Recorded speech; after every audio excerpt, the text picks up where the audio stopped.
স্বাধীনতা রক্ষা করবো ইনশাআল্লাহ। পরিষ্কার ঘোষণা করি, রক্ত দিয়ে যেই ফ্যাসিবাদ বিদায় করেছি, প্রয়োজনে আবার রক্তের সাগর প্রবাহিত হবে, বাংলার মাটিতে ফ্যাসিবাদ ফিরে আসবে না। আবার বলছি, সরকার যদি 8 দলীয় নেতৃবৃন্দের শান্তিপ্রিয় ভাষা বুঝতে ব্যর্থ হয়, যেই ভাষায় বললে সরকার বুঝবে, আমরা সেই ভাষাই প্রয়োগ করব, সেই কর্মসূচি ঘোষণা করব ইনশাআল্লাহ। যুদ্ধ করে ফ্যাসিবাদ বিতাড়িত করেছি, যুদ্ধ করেই বাংলার মানুষের অধিকার আদায় করে ছাড়ব ইনশাআল্লাহ। 4ই নভেম্বর কোন বাকশালপন্থীকে বাংলার রাজপথে আমরা নামতে দেব না। আজ বাংলাদেশের প্রতিটি রাজনৈতিক দল এবং পক্ষের কাছে আমার সুস্পষ্ট জিজ্ঞাসা, সবাই যার যার অবস্থান পরিষ্কার করুন। হয় আপনি জুলাই বিপ্লবের পক্ষপাতী, আর না হয় আপনি 72-এর বাকশালপন্থী। 72-এর পরাজিত বাকশালপন্থীরা আগামী 13ই নভেম্বর বাংলাদেশের বিরুদ্ধে লকডাউনের নামে যুদ্ধের ঘোষণা দিয়েছে। আমি ঘোষণা করতে চাই, 13ই নভেম্বর কোন বাকশালপন্থীকে বাংলার রাজপথে আমরা নামতে দেব না। যদি কেউ নামবার অপচেষ্টা চালায়, আমরা তাদেরকে রাজপথে মোকাবেলা করব ইনশাআল্লাহ। সংগ্রামী সাথী ও বন্ধুগণ,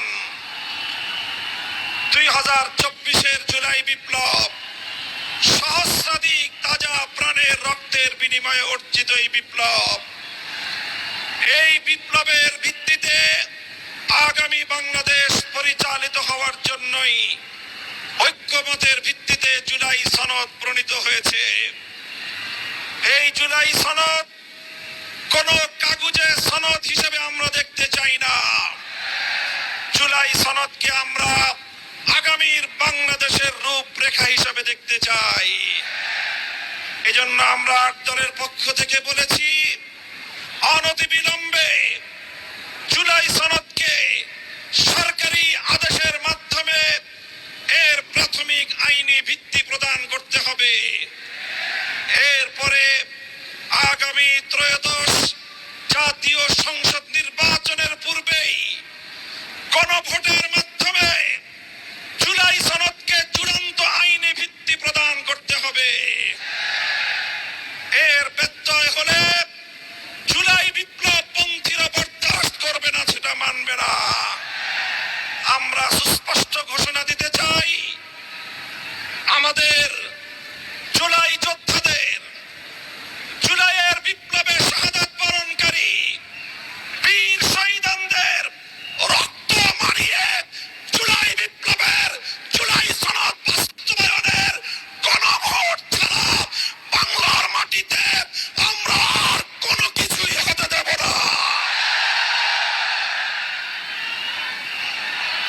আমি জানি না জাতীয় নির্বাচনের আগে জুলাই সনদ বাস্তবায়নের লক্ষ্যে গণভোট হলে কার কি সমস্যা, সেটা আমাদের বুঝে আসে না।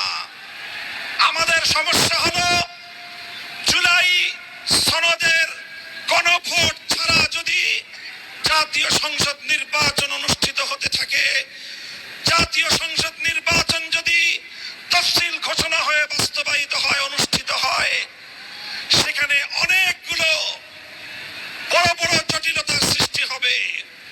তার মধ্যে অন্যতম একটি হলো, দ্বিকক্ষ বিশিষ্ট জাতীয় সংসদের উচ্চ কক্ষ কিভাবে গঠিত হবে, কিভাবে রাজনৈতিক দলগুলো তাদের নির্বাচনী ম্যানিফেস্টো তৈরি করবে, জাতির সামনে তারা তাদের উচ্চ কক্ষের 100 সদস্যের তালিকা কিভাবে প্রকাশ করবে, এই সকল বিষয়ের কোনো সদুত্তর তাদের কাছে নাই।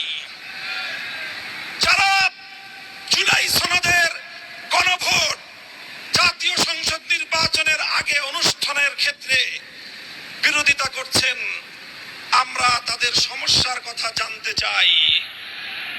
কোনো যুক্তি নাই, কোনো যুক্তি নাই।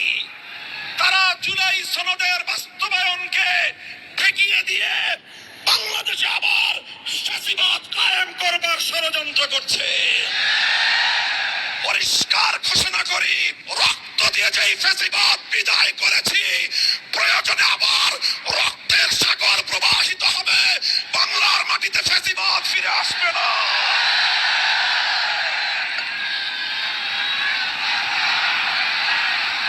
রাজনৈতিক পক্ষগুলোকে বলতে চাই, আমরা রক্ত দিয়েছি বালাকোটে, আমরা রক্ত দিয়েছি শাপলা চত্বরে, আমরা রক্ত দিয়েছি 2015 সালে, রক্ত দিয়েছি 2021 সালে, রক্ত দিয়েছি জুলাই বিপ্লবে। আমাদের মুখোমুখি দাঁড়াবার চেষ্টা করবেন না। আমরা রক্ত দিয়ে অধিকার আদায় করি, রক্ত দিয়ে বাংলাদেশ কিনেছি, রক্ত দিয়ে এই বাংলাদেশের স্বাধীনতা রক্ষা করবো ইনশাআল্লাহ।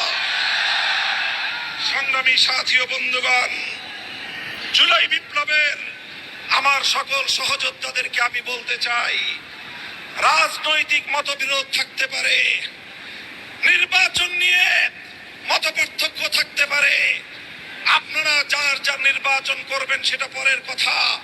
আসুন, যারা জুলাইয়ের বিপ্লবের রাজপথে ছিলেন, জুলাই বিপ্লবের সনদের আইনি ভিত্তি কার্যকর করার জন্য আমরা হাতে হাত রাখি।